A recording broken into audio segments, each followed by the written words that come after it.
I don't think they really have any clue. When Amanda would teach about the swine or the poultry and would tell them, you know, your hamburger comes from this cow and show a picture, they were like, what? Are you kidding?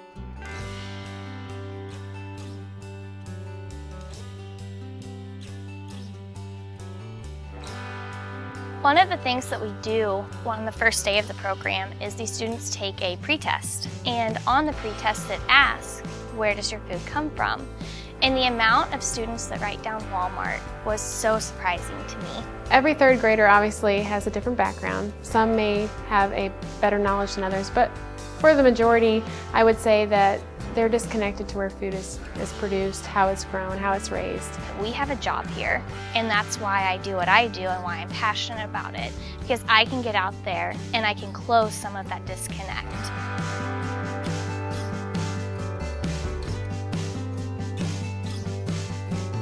We actually have trained, knowledgeable, passionate individuals who come into the classroom once a week for 10 weeks to teach the program. From a teacher's perspective, the nice thing about this program is you have somebody coming into your classroom who's an expert in a way that I'm not. There's so many education programs out there that some of the information just sits on the shelf because some of the teachers don't know the material. For me, I'm passionate about this. I'm going to school for this. It's what I want to do.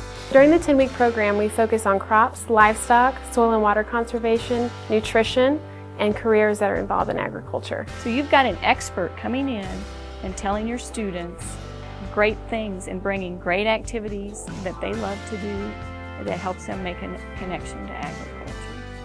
Students learn a broad spectrum of different things, starting with reading.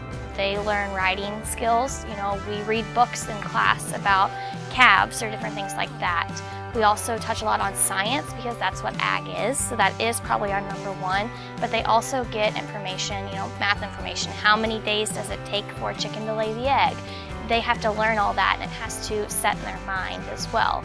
We also touch a lot on the history of agriculture in the state of Missouri. We get feedback from teachers that are in the classroom, and if they're learning about something specific, we try to complement that. So maybe students are already learning about science experiments, or they're learning about gases. So we really try to build on that curriculum so that we enrich that experience for them. We were getting ready to teach our plant unit in science. And that's something that we do in elementary school. Starting in kindergarten, we teach about growing plants. And so it just seemed like it would fit with what we were already getting ready to do in science. And it did.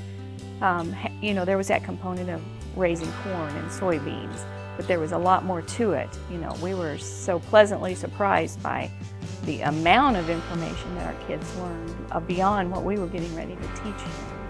And when kids are able to use their senses, you can just tell a light bulb goes off, they're able to be engaged. They get it. The students are always so excited. What is she going to bring in today? What are we going to make? And for me, that's exciting because those students take pride and ownership in what they're doing. Learning about their food, they love that. And the activities, sometimes they got to make things to eat, and they were excited about that. All the students love the food aspect of the program. They have a 30-minute lecture, and then usually it's about a 30-minute activity after the lecture. Most of the time it involves food.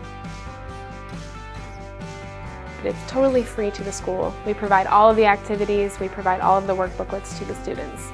We've put in over 22,000 hours for the first year, which is incredible. It's an exciting number to say. We understand that teachers have a lot of things to accomplish in a day, and we want to make sure that our program is equivalent to anything else that we would be replacing. At third grade, you have students who are very much book learners, and so they had the workbook and they had the questions and the reading to do, things to answer. You have the auditory students, they had videos that were shown, and the lecture was very interesting.